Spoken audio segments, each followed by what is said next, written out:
할렐루야. 우리 다 함께 성경 암송하심으로 새벽 기도회를 시작하겠습니다. 너희는 사도들과 선지자들의 터 위에 세우심을 입은 자라. 그리스도 예수께서 친히 모퉁이 돌이 되셨느니라.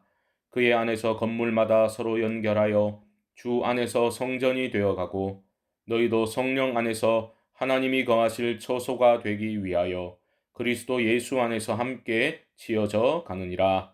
아멘. 하나님 말씀은 시편 61편 1절로 8절의 말씀입니다. 저는 1절로 3절까지만 봉독하겠습니다. 하나님이여 나의 부르짖음을 들으시며 내 기도에 유의하소서. 내 마음이 약해질 때에 땅 끝에서부터 주께 부르짖으오리니 나보다 높은 바위에 나를 인도하소서. 주는 나의 피난처시요 원수를 피하는 견고한 망대이심이니이다. 아멘. 오늘 시편은 다윗이 지은 시입니다. 다윗이 참 많은 시편을 썼는데 많은 경우 다윗이 위기 상황에서 지은 시임을 우리는 알 수 있습니다. 인생의 위기 가운데서 아름다운 시가 탄생할 수 있기 위해서는 무엇이 필요하겠습니까? 무엇보다 그 위기에서 건져줄 수 있는 대상을 바로 찾아야 되겠죠. 그리고 그 대상을 향해서 도움을 구해야 할 것입니다. 오늘 시편을 보면 다윗이 위기 상황에서 어떻게 행동하고 있는지를 분명히 볼 수 있는데요. 먼저 그는 하나님께 부르짖고 있습니다. 1절입니다. 하나님이여 나의 부르짖음을 들으시며 내 기도에 유의하소서. 이것은 굉장히 직설적이고 노골적인 표현입니다. 다윗은 에둘러 표현하지 않습니다. 죽게 된 마당에 누가 예의를 차려서 말하겠습니까? 무슨 체면을 차리겠습니까? 하나님이여 나의 부르짖음을 들으소서. 여기서 부르짖음은 울부짖는 것을 뜻하는 것입니다. 비탄에 잠겨 눈물을 쏟아놓으며 절박한 심정으로 하나님께 울부짖고 있다라는 겁니다. 그는 다급하게 소리치고 있습니다. 내 기도에 유의하소서. 하나님, 지금 제가 부르짖는 기도의 내용 하나도 빠뜨리지 말고 귀 기울여 들어주셔야 합니다. 간절함이 묻어나는 기도입니다. 다윗이 이처럼 절박한 기도를 올릴 수밖에 없었던 이유는 무엇입니까? 2절에서 우리는 그가 어떤 상황에 있었는지를 추측할 수 있는 표현을 만나게 됩니다. 2절 보십시오. 내 마음이 약해질 때에 땅끝에서부터 주께 부르짖으오리니 나보다 높은 바위에 나를 인도하소서. 다윗은 스스로 밝히고 있습니다. 내 마음이 약해질 때에 마음이 약해질 수밖에 없는 고난을 겪고 있는 상황임을 추측할 수 있습니다. 스스로의 힘으로 극복할 수 없는, 감당할 수 없는 고난과 위기이기에 마음이 약해지는 것 아니겠습니까?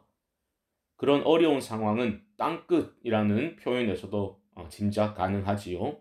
땅끝은 말 그대로 지리적인 지점을 가리킬 수도 있겠지만 철저히 홀로 남겨진 모든 면에서 단절되고 소외된 소망이 없는 그런 상황을 말하는 것이기도 합니다. 그 누구도 나의 마음을 알아주거나 나를 도와줄 수 없을 것 같은 그런 땅끝에 처한 그런 상황에서 우리는 어떻게 살아날 수 있겠습니까? 주님께 부르짖는 기도 외에는 방법이 없는 것입니다. 오직 주께만 소망을 두고 간절히 마음을 다해 부르짖을 때에 우리는 땅끝에서 열리는 하늘의 길을 보게 될 줄 믿습니다. 그런 영적 체험, 건지시는 하나님을 경험할 때 우리의 믿음은 강해져 가는 것입니다. 그저 어려움 없는 삶을 달라고 기도하지 마시고 어떤 상황 속에서도 설령 땅끝에 처해지는 그런 고난의 상황 속에서도 주께 부르짖어 기도할 수 있는 믿음을 달라고 기도하는 이 아침이 되시기를 주님의 이름으로 축복합니다. 보십시오. 다윗은 자신을 높은 바위 위에 인도해 달라라고 부르짖고 있습니다. 하나님이 높은 바위이시지요. 위기를 맞이할 때 우리의 시야에서 하나님이 사라지기 참 쉽습니다. 눈에 보이지 않는 하나님보다 당장 눈에 보이는 대상들을 우리는 의지하기 쉽습니다. 하지만 다윗의 기도를 기억하십시오. 그는 높은 바위이신 하나님께로 자신을 인도해 달라고 기도하고 있습니다. 또한 3절을 보시면 그는 하나님을 피난처요 원수를 피할 수 있는 견고한 망대라고 확신하고 있습니다. 우리에게도 이런 믿음이 회복되어야 할 줄 믿습니다.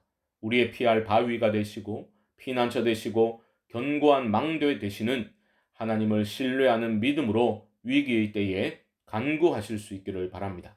다윗의 이런 고백은 계속 이어지고 있습니다. 4절 보십시오. 내가 영원히 주의 장막에 머물며 내가 주의 날개 아래로 피하리이다. 장막은 유목민들이 거주하는 임시 처소이지만 하나님의 임재가 있는 성소나 성전을 가리키는 은유이기도 합니다. 지금 다윗은 그저 위기가 지나가기를 간구하고 있는 것이 아니라 하나님의 임재를 사모하고 있습니다. 어떤 위기의 상황을 맞이하고 또 내 힘으로 감당할 수 없을 것 같은 고난을 겪게 되더라도 나와 함께 하시는 임마누엘의 하나님의 임재를 먼저 구하실 수 있기를 바랍니다. 다윗은 계속해서 자신은 하나님께로 피하겠다고, 하나님이 나를 도와주셔야 한다고 그렇게 기도하고 있는데요. 그 이유를 5절에서 밝히고 있습니다. 주 하나님이여, 주께서 나의 소원을 들으시고 주의 이름을 경외하는 자가 얻을 기업을 내게 주셨나이다.